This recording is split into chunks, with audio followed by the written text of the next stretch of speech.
What do you do when somebody in your kid's kindergarten class is transitioning?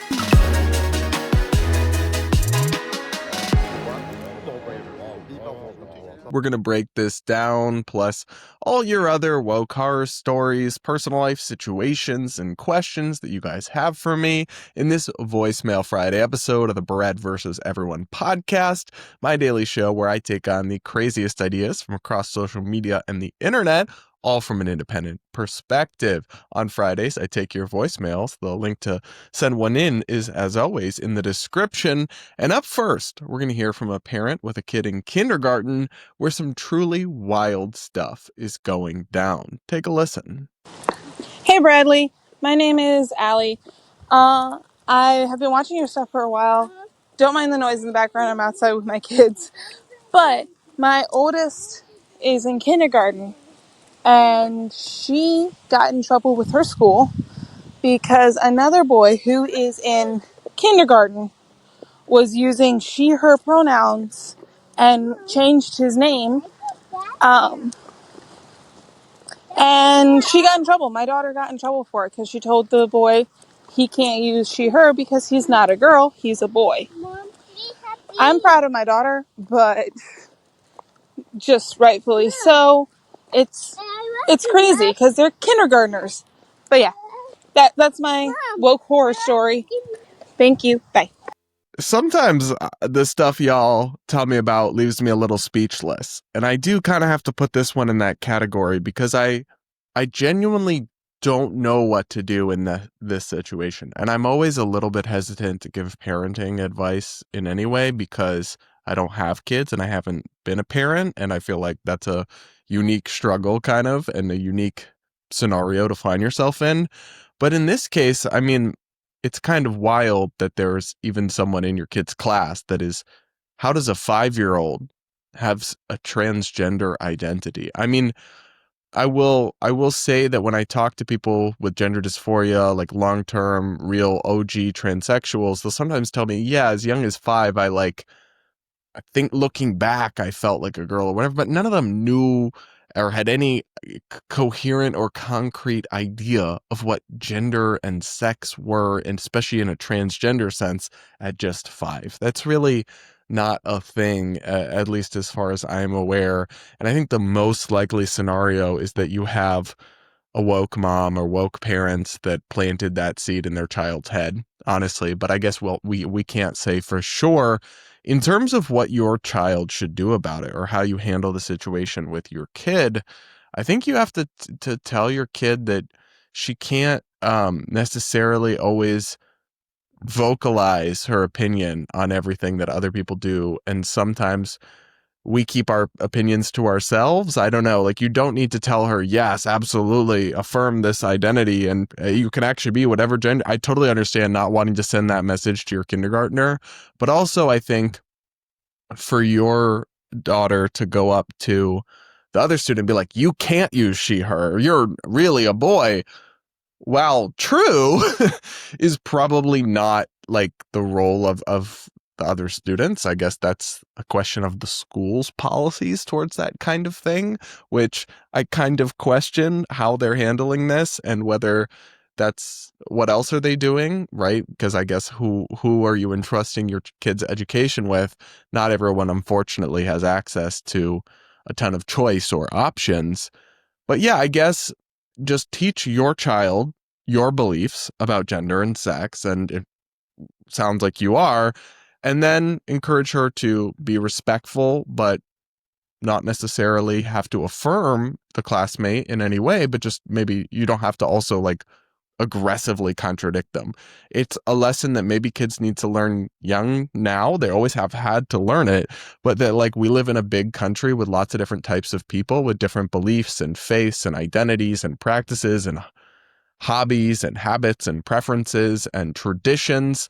And we all just have to be able to coexist, even if we don't agree or share a belief or perspective. So maybe that's the message to tell your child, rather than try to explain all the crazy gender stuff to them. I don't know. That's just my 2 cents, but the rest of y'all, please chime in on the comments because I don't quite know what to tell you, my friend.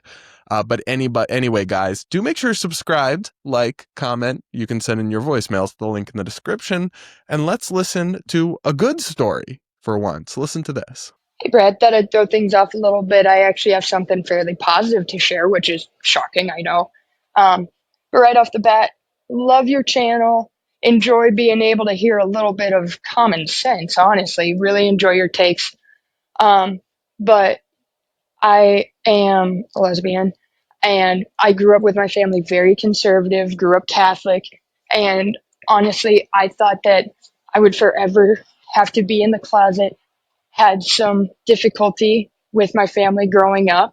Um, but yet here I am, 2025. I somehow managed to get myself a girlfriend, which is already weird. But just the fact that I'm able to bring her over for Thanksgiving and my family hasn't completely disowned me. They're actually at the point where they kind of just don't care. And some of them have already met my girlfriend. They absolutely love her. And it honestly just kind of blows my mind that I am at this point and haven't completely lost my family when that's what it originally looked like was going to happen. But for once, I'm actually having a very fun holiday, and I am just extremely surprised. But I know nothing too exciting, but thought I'd share that with you. Well, I think it's exciting and I'm so happy for you. And just a really great story, you know, because there are still a fair number. You think, oh, it's 2025, no one cares about being gay, what have you. Yes and no. It kind of depends on the unique circumstance of your family and what part of country you're in and what your family's faith background is. And having gotten to know some people from West Michigan in particular, not all families are accepting, and sometimes it's rough and sometimes it stays rough, like they never really get better. But oftentimes, even when families have a hard time with it at first, I do encourage people not to get too discouraged because I've seen people do just like complete 180s and really grow and change and accept their loved ones. So I'm super glad that that's what happened with your family. And hopefully your story gives a little bit of hope to anybody out there who's worried that their family's not going to be okay with them, that it's okay to take that leap and it may work out. It might not. Of course, there's no guarantee of a happy outcome, but yeah, I think it's awesome. I'm so happy for you. And I appreciate you throwing a little bit of positivity in the mix there because we listen to and react to so much toxic and negative and crazy stuff. It's nice to just hear a happy ending for once. Now we're gonna hear a kind of crazy question from somebody in Australia. Let's listen to this. Hi, my name's Tamsin. I am Australian and I am planning to visit the States around Christmas time. I told my best friend about this and she leans very, very, very far left. She's very intelligent. She has an IQ of 145. But she absolutely freaked out and said that there are troops on the streets and that Australians are enemies of the United States now, apparently, officially. And that I need to get a burner phone, that they're going to think I'm anti-Trump. I'm actually not anti-Trump. And all these things. And I mean, I'm going to go anyway. I've booked my tickets. But I just want to know, is any of that actually true? Is any of that actually happening? Or is it just the media blowing stuff up as they do? Because that's what I'm more thinking is happening. Yeah, thanks. Well, first and foremost, I don't think you need to worry too much. I'll give you an honest answer. Trump has definitely thrown kind of a wrench in the whole immigration system, and some people have had issues coming in and out of the country. I'm talking about legal immigration here, not just illegal immigrants getting deported.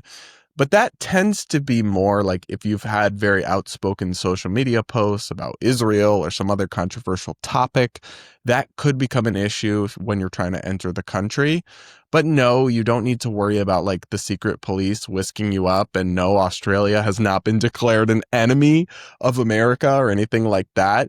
You're probably, I would say, very, very, very strong odds you'll be able to visit with no problem. As for the whole troops on the street thing, listen, it is not like there was just military marching down the streets in American cities all over the place. No, there are select few cities where Trump has deployed the National Guard to protect federal buildings or to enforce laws or help with immigration enforcement. And it's a big controversial like political debate here, but it's really, it's just not going to affect you as a tourist. So you don't need to worry about that. I don't think you need to have a burner phone unless there's something you would be like, unless you're extremely outspoken politically on social media or something. But if you're just an average citizen who doesn't openly post their opinions about things, I really think you don't have anything to worry about and are going to be just fine. It sounds like your friend has been listening to too much TikTok or other kind of hysterical left-wing voices who always make it sound like we're in The Handmaid's Tale and Trump is literally Hitler or whatever. That is not, in fact, the case. I mean, there's some concerning things going on. Some things I agree with, some things I don't, but you'll be most likely just fine as an Australian tourist, is my strong suspicion. But look, I'm also not an expert on this stuff. So if you have more concerns, I mean, I definitely consult with people who are. That's my 2 cents. And I hope you enjoy your trip to our very chaotic and deeply flawed, but beautiful, beautiful country. That's my take, at least. Guys, if you want to send in your voice note, don't forget the link is in the description. It's the SpeakPipe link. And now we got something interesting. What do you do with a counselor who refuses to treat conservatives? Listen to this. So, my name's Elizabeth. I am currently in grad school for counseling. One of my classes required an in-person residency where one of the girls who made her identity politics very well known to everybody asked the whole group, professor and all, how she could put it in her professional disclosure statement how to avoid that she does not want to treat conservative people. And at that point, I didn't even care who was around. I was just like, that flies in the face of all of our codes of ethics as counselors. If that's the attitude you're going to have going in, you should not be a counselor. And that's my woke horror story. Well, good for you for actually speaking up. I feel like most people in that scenario think what you thought, but don't say anything. But I appreciate the backbone that it takes to even call someone out like that. I that would have been me and what I would do, but not everyone would. So I definitely give you credit for that.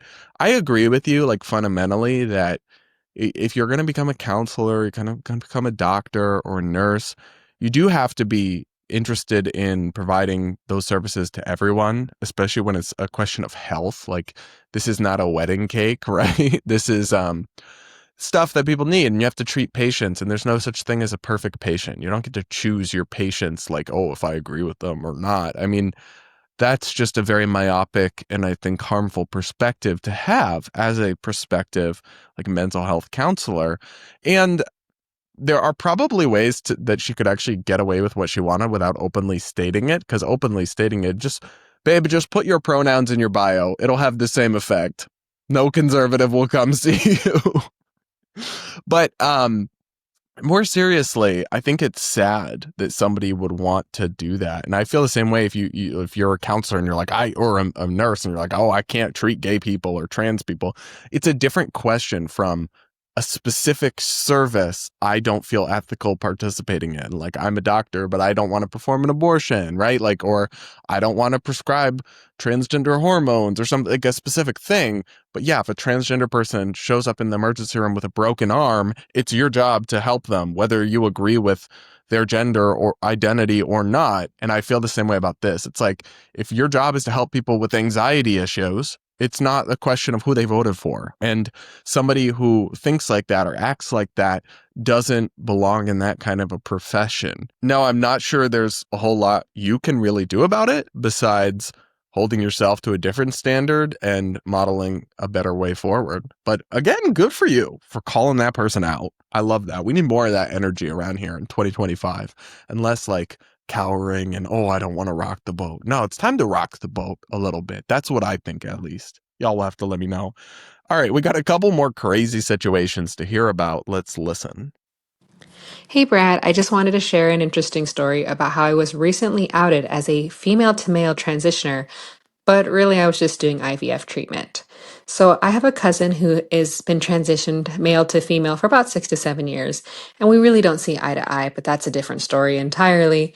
So I hosted a barbecue, family barbecue recently, and they approached me and said that they were so happy for me, so proud of me.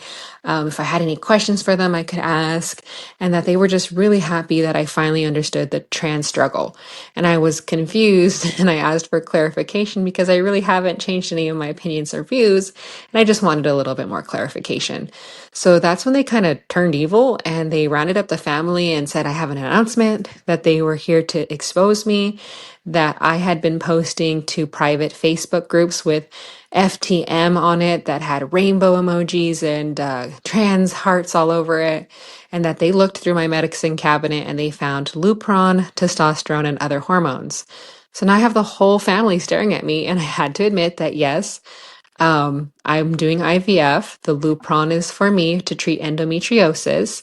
The testosterone and other hormones were for my husband to help improve his numbers. That the private Facebook groups that I was a part of didn't stand for female to male, but first time mom. And yes, they have rainbows next to it because it means a rainbow baby, which is a mother who's experienced loss. And they're Oh, not trans hearts, they're just pink or blue, meaning boy or girl. So I had the family's attention. I did make the happy announcement that I am currently pregnant and due of spring of 2026. So, yeah, needless to say, I'm not going to be inviting this cousin to the baby shower anytime soon. Um, but thanks, Brad. I really love your show and keep up the great work. well, thank you for sharing this story, which is so wild. Like, it's up there for the craziest stories I've heard doing this segment on this podcast, Voicemail Fridays, which I've done like dozens and dozens and dozens of times now. Because one, I'm so happy for you that you're pregnant and you're growing your family, especially since you had a hard time with it. That's amazing. Congratulations. However, it this really, to me, doesn't even have that much to do with the fact that your cousin is trans, and really just mostly has to do with that your cousin is psychotic. Like, why are they stalking what Facebook private pages you post to? For what purpose? That's weird. Like, that's not normal behavior, love. And then okay.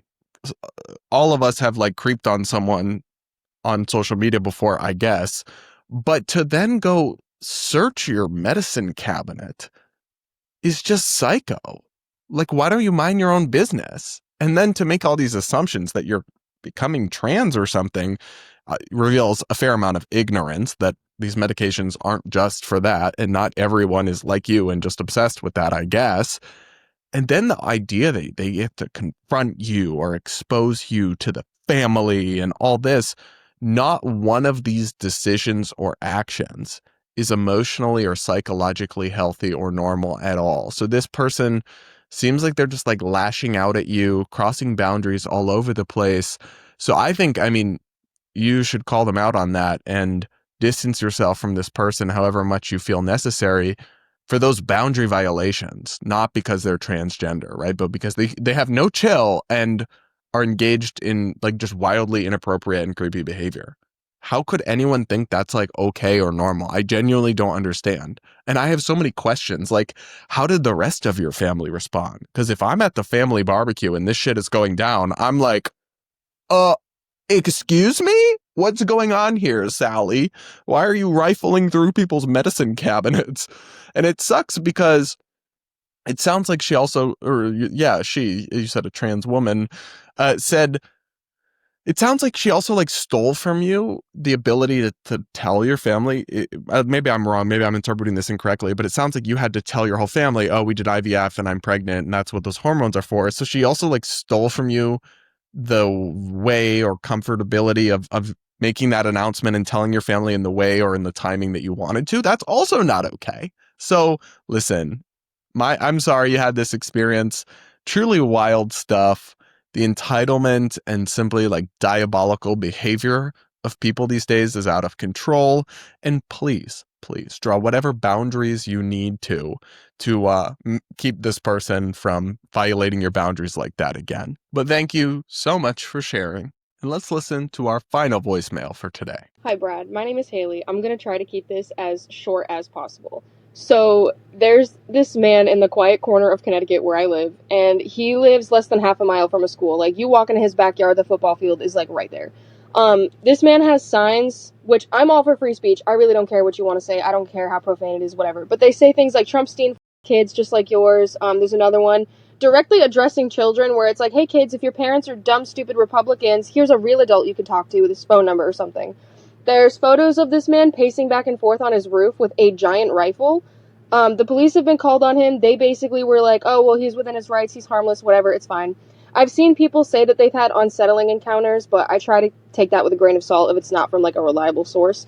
But I just wanted to know your opinion on this situation, because it's just rubbing me the wrong way. Like, I'm all for free speech, I'm all for gun rights, but I do think we need more regulation on it. Like, it needs to not be so willy-nilly. But yeah, I really just wanted your opinion on the situation. It's kind of crazy, and I don't know how I feel about it. It makes me uncomfortable because you can see the school from his house. It's like right there. Kids walk by every day. It's just unsettling, I guess. But he's within his rights, so I don't know. Maybe I'm just crazy. No, look, I totally understand why you find that creepy and unsettling. I do as well, especially the vulgar signs that kids would be seeing. And the like, call me thing it's all so weird as well. I think I also support gun rights, but like chilling on your roof with a rifle is strange. The problem is, though, I just don't think there's anything they can do about it. It sounds like he's on his property that he owns, putting up signs and displaying his guns. Those are things he's legally entitled to do. Yeah, I mean, you have a First Amendment right to put whatever sign up you want on your property, I think. Maybe there's some local ordinance or something they could pass or try to enforce.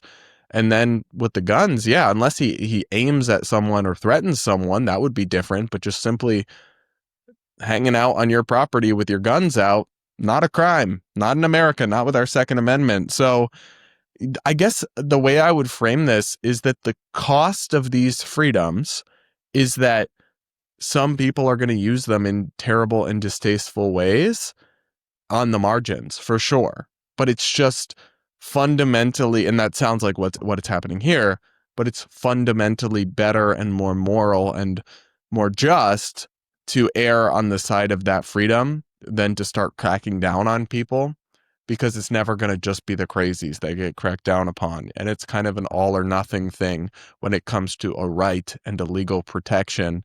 So I'm not sure there's much you can do about it, but it does sound like a really crazy and weird situation. Like, just more than anything, just very strange. He sounds like a strange guy, but we gotta cope with that. There's some weird people out there and they have rights too.